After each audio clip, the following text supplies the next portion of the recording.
Good morning and welcome to KidNuz. I'm Tori. Today is Thursday, April 29th, 2021. And we begin with Girl Scout cookies dropping from the clear blue skies of a small Virginia town. With traditional deliveries impossible because of the pandemic, a local troop from Christiansburg teamed up with Google's drone company Wing to drop ship cookies by air. The Whirlybird service had been testing out its technology in town since 2019 and reached out to the Scouts to offer its services. So far, the first-of-its-kind concept has proven popular with both residents and the girls themselves. And while they don't get to actually operate the drones, the Scouts do get to load them and learn about the cutting-edge technology in the process.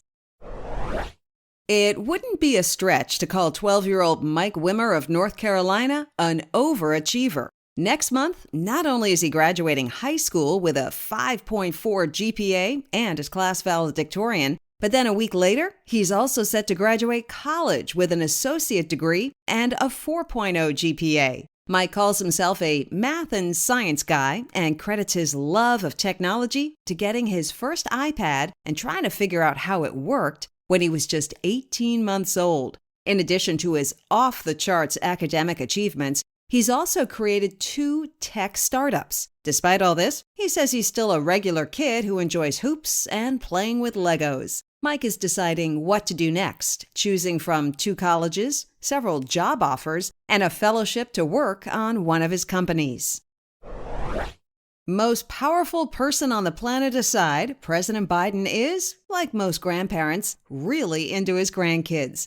Not only does he reportedly make nightly phone calls to all 6 of them, he has a strict rule to drop whatever he's doing to answer their calls. Last night in his first major speech to Congress, he also focused on family. He's now proposing free preschool for all 3- and 4-year-olds and 2 years of free community college for anyone who wants it. The price tag? $1.8 trillion, paid for with higher taxes on wealthy Americans. The hefty cost makes it a tough sell for Republicans, and a deeply divided Congress means it won't necessarily pass when it comes up for a vote. A men's professional soccer team from Toronto got a true taste of Florida when a massive alligator wandered onto their practice field. The team put out a video of Monday's incident, which shows players first running toward the humongous reptile out of curiosity, then hightailing away as it approaches. At one point, a maintenance worker tried unsuccessfully to corral the critter by grabbing onto its tail. This latest gator incident comes just 1 week after another scaly close encounter in New Orleans, where golfer Wyndham Clark removed his shoes and rolled up his pants and braved a snake and gator-infested pond to reach his ball. He salvaged the shot, then missed the ensuing putt, but still got a round of applause.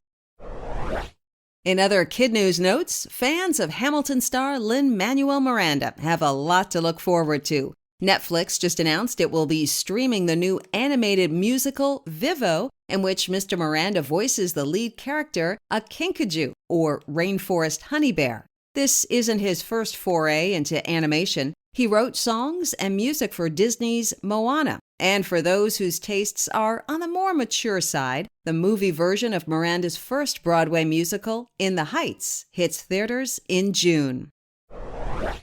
Speaking of tastes, one of the internet's most popular online cooking sites is taking a bold stand against beef. Epicurious, home to over 300,000 recipes, is no longer publishing new recipes with red meat on the ingredient list, saying cattle raising uses up too many of the Earth's resources. Instead, it's focusing on substitutes like tofu, mushroom, and plant-based products. The online resource has been phasing out beef-based recipes for the past year, but says it's pretty much gone unnoticed until now. That's it for KidNuz. Now, our KidNuz quiz. Why is a North Carolina tween in the news?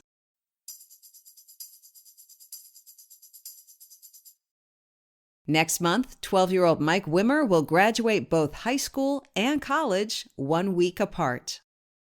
How are some Girl Scout cookie lovers in Virginia getting their deliveries?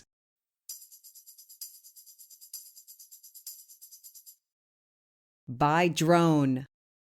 What type of reptile wandered onto a soccer field in Orlando this week?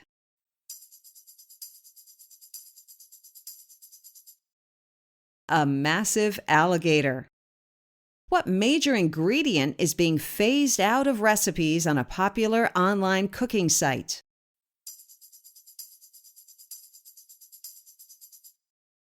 Epicurious is saying bye-bye to beef. And one for the road. For those not in the drone delivery zone who haven't gotten their fill of Thin Mints, fear not. The Girl Scouts of Greater Atlanta need your help emptying out a warehouse filled with 720,000 unsold boxes of cookies.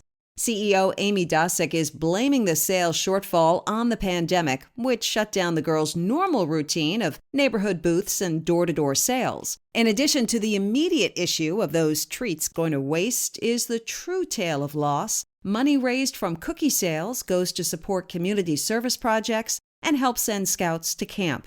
Ever resourceful, the Scouts have set up a Show Me the Cookies website to offload the excess, which doesn't expire until September.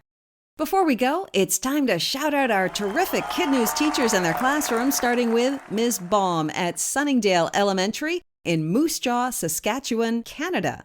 Mrs. Melvin at Bennington Elementary in Bennington, Nebraska. Miss Hackney's 4th grade Falcons at Wayne Elementary in Corydon, Iowa. Mrs. Sherwood at Goshen Intermediate School in Goshen, New York. And Mrs. Ashby and her Rockstar class at North Middle School in Accident, Maryland. Thanks for listening, everyone. Don't forget to follow us on Facebook, Instagram, and Twitter. And we hope you tune in for more KidNuz tomorrow morning.